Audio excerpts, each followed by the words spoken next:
हमने पिछले दिनों बताया था कि जो होता है मजबूत उसे नहीं कपाता यमदूत। तो आज चर्चा करेंगे कि सबसे पहले तो जो 8 साल के ऊपर के जो बच्चे होते हैं उनको अभिषेक करने का विधान आता है। आहार देने का भी 8 साल का आता है, लेकिन गर्भ में 9 माह गिन लेते हैं तो 7.25 साल में लगभग 2 मत मिलते हैं ऐसे, तो कोई कोई महाराज ले लेते हैं आहार। तो वैसे तो 8 साल का ही है। तो 8 साल में अभिषेक करने का जो आता है, इसीलिए जो बच्चे हैं कम से कम रविवार को तो लड़कों को करना ही चाहिए अभिषेक, और जिनकी अनुकूलता है प्रतिदिन करना चाहिए।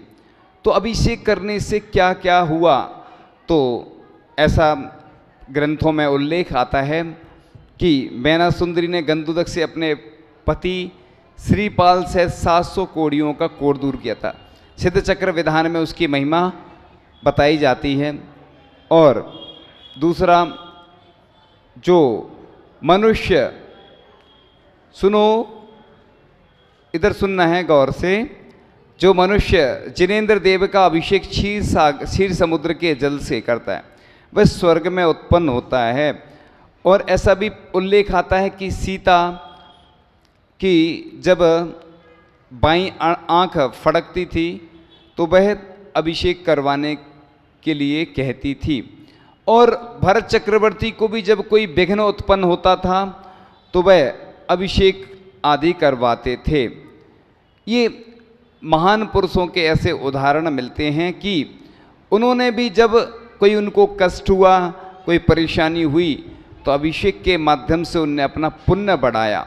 आज शांति धारा का प्रचलन बहुत बढ़ गया, क्योंकि शांति धारा के माध्यम से बीजाक्षर जो होते हैं जब उनका उच्चारण होता है और प्रतिमा के ऊपर जब वह जल हम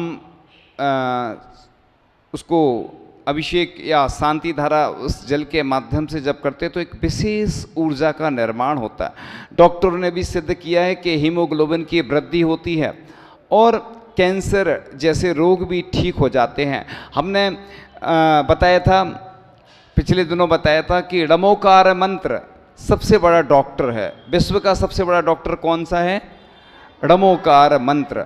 जिनेवा में 1997 में यानी 1997 में एक कॉन्फ्रेंस हुई थी। उस कॉन्फ्रेंस में 1997 में ड़मोकार मंत्र को विश्व शांति मंत्र की उपाधि मिली थी जिनेवा में। यानी पूरा वर्ल्ड ड़मोकार मंत्र से जुड़ा रहता है किसी न किसी रूप में। यदि देखा जाए तो ओम का उच्चारण भी करते हैं।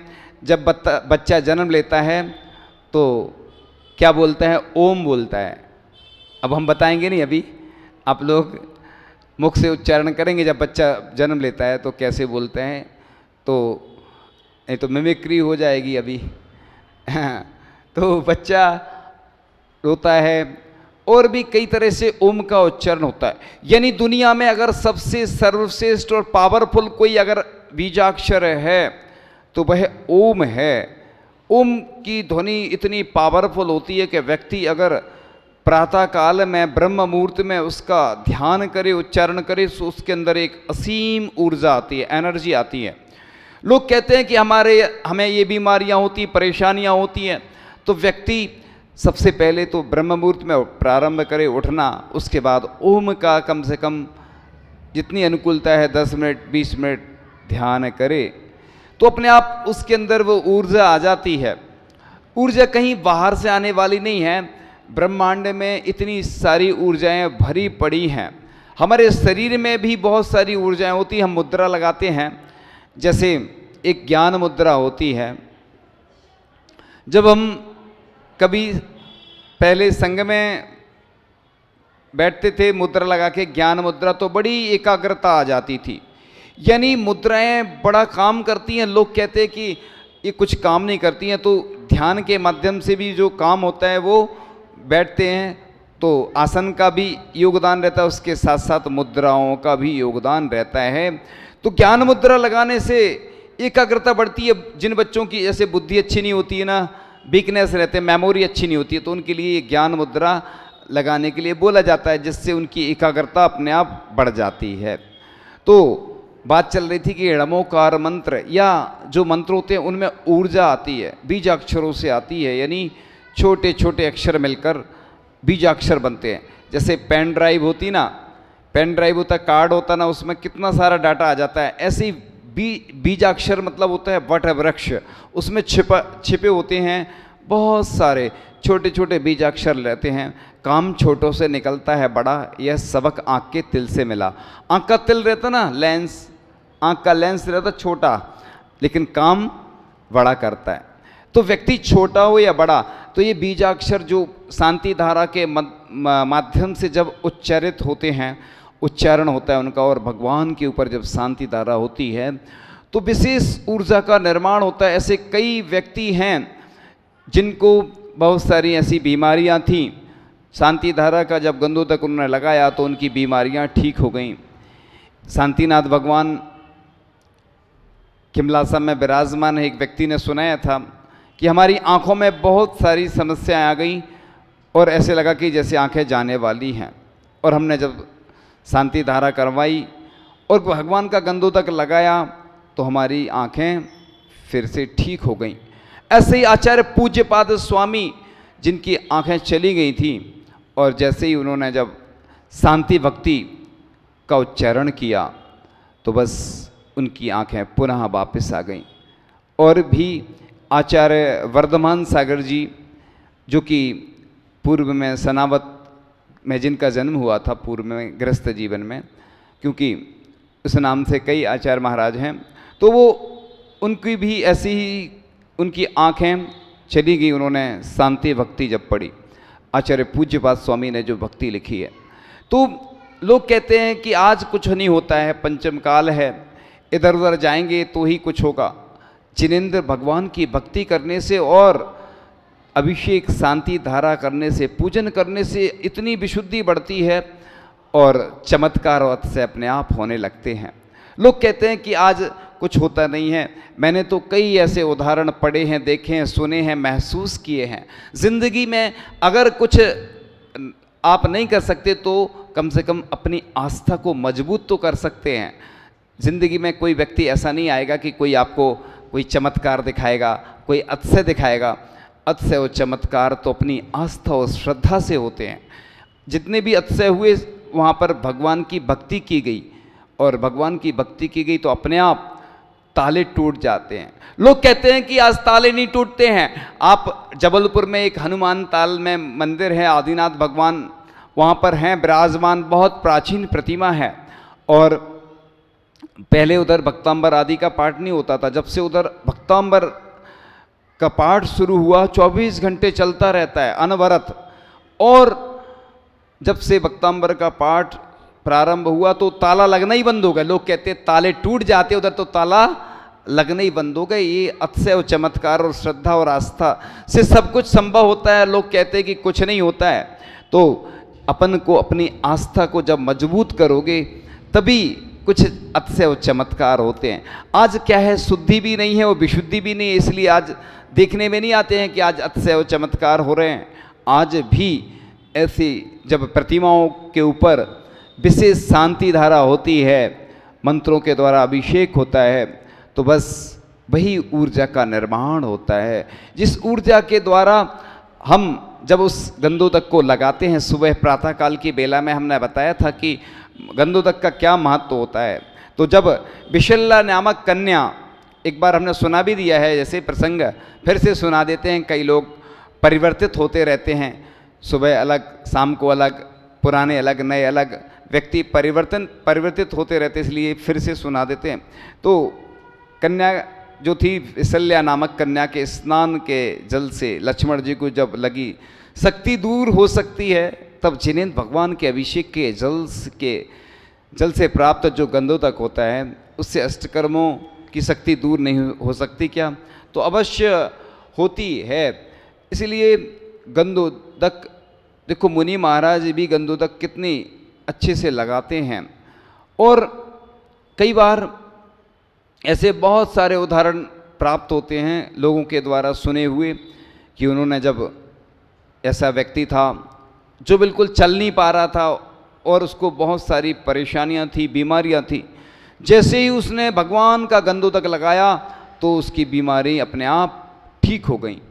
ऐसे कई उदाहरण मिलते हैं। तो इसलिए शांति धारा जो करते हैं उन्हें करना चाहिए, और जो नहीं करते हैं तो करवाना चाहिए। इसलिए कि ये कोई अन्य जगह जाना तो है ही नहीं। एक व्यक्ति ने प्रश्न किया कि इसमें तो लौकिक कामनाएं की जाती हैं, ये बात सही है। एक व्यक्ति का प्रश्न आया कि नाम नहीं लेना चाहिए, तो हमने कहा भगवान के ऊपर भी तो प्रशस्ति में नाम लिखा रहता है, फिर तो वो भी नहीं लिखना चाहिए, लेकिन वो इतिहास की दृष्टि से लिखा जाता है। और एक श्रुत स्कंद रखा है मंदिर में बाहुबली भगवान के सामने। श्रुत स्कंद का मतलब क्या है? द्वादशांग, यानी जो भी हमारे भगवान की दिव्य ध्वनि खिरी, उसमें से जो भी द्वादशांग की रचना हुई, जब भी सुत पंचमी आती है तो उसका अभिषेक करते हैं। क्योंकि जिनवाणी का अभिषेक नहीं कर सकते, पहले तो क्या करते थे, आईना सामने रख लेते थे, आईने पे जल डालते थे तो जिनवाणी का अभिषेक हो जाता था। पहले इतनी लोगों को जानकारी नहीं थी, व्यवस्था नहीं थी, लेकिन वर्तमान में जब यंत्र में उत्कीर्ण हो गया, ऐसे भी कई जगह ग्रंथ हैं स्वर्ण में और रजत में, पीत और ताम्र, इस प्रकार से ताम्र पत्र में वो जब श्रुत स्कंद वह उत्कीर्ण हुआ, और उसका जब हम अभिषेक करते हैं, आप लोग अभिषेक करने के बाद फिर उसका गंदोदक लगाते हैं, उसमें विशेष ऊर्जा रहती है, यानी लोगों की बुद्धि स्मृति बढ़ती है।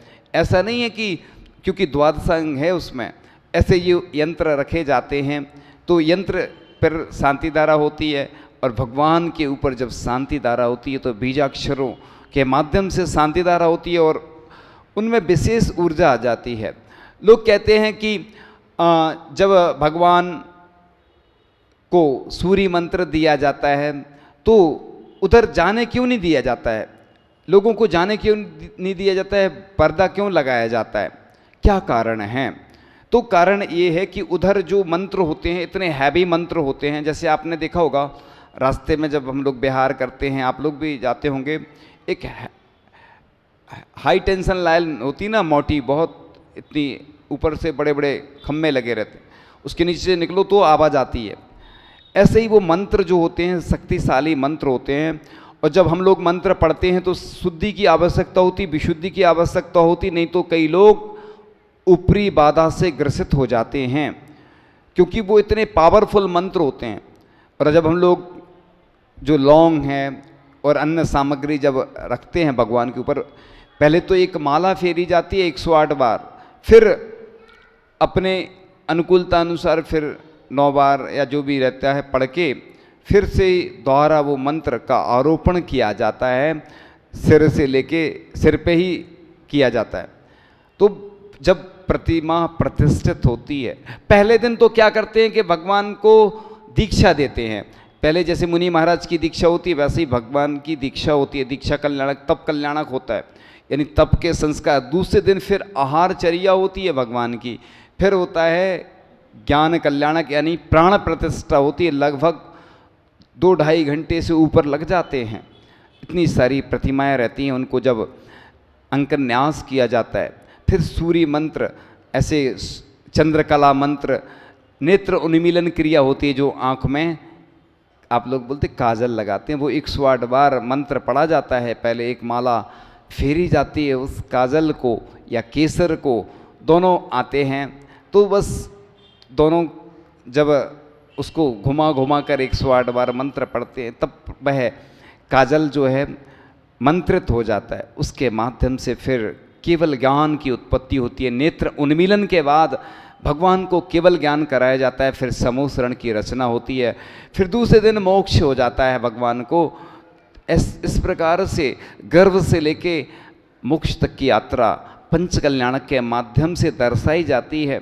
तो जब भगवान के ऊपर इतने सारे मंत्रों की क्रियाएं की जाती हैं, तब वह प्रतिष्ठित हो जाती है, और उसके ऊपर जब अभिषेक होता है, शांति धारा होती है, तो वह मंत्र जो होते हैं ऊर्जामयी मंत्र होते हैं, और उनकी जो शक्तियाँ होती हैं बड़ी अपूर्व शक्तियाँ होती हैं, अद्वितीय होती हैं, अनोखी होती हैं, अनूठी होती हैं। जब जाकर वह मंत्र जो उस गंदोदक में आ जाते हैं, उनका प्रभाव तो बस जो भी व्यक्ति लगाता है, और बस उसको एक अलग ही आनंद की अनुभूति होती है। अब लोगों के मन में एक प्रश्न आता है कि हम तो प्रतिदिन गंधोदक लगाते लेकिन वह काम नहीं होता, तो अपने कर्म भी रहते हैं साथ में। ऐसा नहीं सोचना, दवाई तो दुनिया में एक से एक हैं, बहुत सारी दवाइयाँ हैं, लेकिन दवाई काम क्यों नहीं करती है? तो दवा तभी काम करती जब हमारा पुण्य होता है। असाता कर्म का उदय होता है तो वह दवाई काम नहीं करती, उस साता कर्म का उदय होता है तो छोटी सी दवाई भी काम कर जाती है। लोग कहते हैं कि हम अमेरिका में दिखाया है, अमेरिका नहीं कहीं भी चले जाओगे आप, लेकिन आप भगवान की भक्ति करोगे। हमने कई बार कहा है कि दुनिया में सबसे बड़ी वैक्सीन एक ही है, भगवान की भक्ति। और गंधोदक और शांतिधारा, इससे बढ़कर दुनिया में ना कोई बनी है वैक्सीन। भले ही वर्तमान में जो वैक्सीन बनी है उसकी चर्चा नहीं कर रहा हूँ मैं, क्योंकि मैं किसी की बुराई नहीं करता हूँ, अपनी अच्छाई करता हूँ, बस अपनी तारीफ करता हूँ। मैं तो बस श्रद्धा और आस्था को सबसे बड़ी वैक्सीन मानता हूँ, क्योंकि वही वैक्सीन सबसे अच्छी होती है, क्योंकि वह हमेशा काम में आने वाली है। और जो वैक्सीन बनी है वो संसार के लोगों के लिए है, लेकिन जिसकी आस्था, सच्ची श्रद्धा मजबूत होती है, उसके लिए यही गंधोदक वंदनीय होता है। आज सुबह बताया था कि जहाँ जहाँ वह गंधोदक गया ऊपर से ढुलता हुआ और उसकी सभी ने वंदना की, तो ये वंदनीय होता है। तो जी हमने बता ही दिया कि किस प्रकार से वंदनीय होता है वह गंधोदक। तो आज मैं चर्चा करूँगा कि लोग प्रश्न पूछते हैं, जब छोटे छोटे बच्चे आते हैं और उनके मन में बहुत सारी जिज्ञासाएं होती हैं कि मैं ऐसा क्यों होता है, ऐसा क्यों नहीं होता है। तो बच्चों के हिसाब से बड़ों के लिए भी कई बार नहीं मालूम होता है, क्योंकि लोगों के मन में प्रश्न तो आना स्वाभाविक है, लेकिन बच्चे हों चाहे बड़े स्वाध्याय नहीं कर पाते, कई बार नहीं पढ़ पाते, कोई नहीं बता पाता है, अनुकूलता नहीं बन पाती है। लेकिन जब अनुकूलता बनती है और जब मौका मिलता है तो ज़रूर बताते, क्योंकि छोटी छोटी बातें ही लोगों के काम में आती हैं। कई बार लोग बहुत स्वाध्याय कर लेते हैं, बड़ी बड़ी बातें जान लेते हैं, लेकिन हो सकता है वह उनके उपयोग में नहीं आए। बोलते ना, more study more confusion, no study no confusion. यानी ज़्यादा पढ़ जाते लोग तो कन्फ्यूज होते। पहले के लोग ना वास्तु जानते थे ना कुछ जानते थे, लेकिन फिर भी काम होता था। और आज लोग जितना ज़्यादा पढ़े लिखे हो गए हैं उतने कन्फ्यूज़न होने लगे। पहले के जो लोग मतलब ज़्यादा पढ़े लिखे नहीं रहते थे और ज़्यादा शहर में नहीं रहते थे, गांव में रहते थे, बड़ी आस्था श्रद्धा मजबूत रहती थी उनकी। लोग कहते हैं कि प्राचीन मंदिर होते थे, उनमें वाकई में कितनी विशुद्धि रहती थी। लेकिन आज फिर भी जितनी अनुकूलता बनती है, तो वास्तु के हिसाब से सभी मंदिर इसलिए बनाए जाते हैं कि वास्तु का प्रभाव तो पड़ता है, लेकिन वास्तु के साथ साथ हमारी आस्था श्रद्धा भी कार्य करती है। जिस प्रकार से लिखा है कि 100 वर्ष प्राचीन प्रतिमा जब हो जाती है वह पूज्य हो जाती है, इसी अपेक्षा से लिखा है, क्योंकि 100 वर्ष से उसकी पूजन होती आ रही है। अब प्रतिष्ठित है या नहीं है वो फिर भी पूज्य मान लेते हैं, क्योंकि 100 वर्ष हो गए उसको।